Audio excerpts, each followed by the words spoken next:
Expect பண்ணாதீங்க. But டெஃபினட்டா ஒரு விஷயம் உங்க லைஃப்ல இப்ப நடக்க ஆரம்பிக்கும். பிகாஸ் 8ஆம் வீடு அப்படின்றது டிரான்ஸ்ஃபர்மேஷன். நம்ம லைஃப்ல ஏதோ ஒரு டிரான்ஸ்ஃபர்மேஷனுக்கு கொண்டு போறது. சரி, அது இல்லைன்னா அப்படின்னா கூட உங்களுக்கு மேரேஜ்ல வந்து ஒரு நெக்ஸ்ட் லெவலுக்கு நீங்க போவீங்க. மேரேஜ் ஆயிடுச்சு, நெக்ஸ்ட் வந்து உங்களுக்கு என்ன, குழந்தை, நெக்ஸ்ட் ஒரு ஃபேமிலி எப்படி நம்ம பிளான் பண்ணி மேல கொண்டு போறது, அடுத்தடுத்து என்னென்ன ஃபேமிலியில உள்ள கொண்டு வரணும், நெக்ஸ்ட் பேபிக்காக ட்ரை பண்றதா. ஏன்னா குரு எந்த இடத்துக்கு வருதோ அந்த இடத்த வந்து அவர் பெரிது பண்ணுவார், பெருசாக்கி விட்டுருவார். அப்ப குருவே உங்களுக்கு 8ல போயிட்டு உச்சத்துல இருக்காரு அப்படின்னா குடும்பத்தை நல்லா வளர்க்கறது தான் குருவோட வேலை. சரியா? ஸோ பாசிட்டிவான விஷயம் முதல் விஷயம்.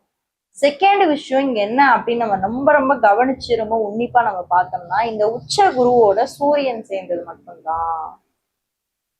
இந்த உச்ச குருவோட சூரியன் இந்த மாதத்துல சேர்ந்திருக்காரு. ரொம்ப ரொம்ப ரொம்ப பவர்ஃபுல்லா, ரொம்ப சிவராஜ யோகம் அப்படின்னு சொல்லுவாங்க.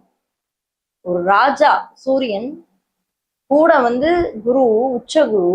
ஸோ ரொம்ப பாசிட்டிவா, அதுவும் 8ஆம் வீட்டுல இருக்கு, பாசிட்டிவான ஒரு வீடு. அதுவும் இல்லாம 9ஆம் இடத்தோட அதிபனும் அங்க போய் சேர்ந்திருக்காரு.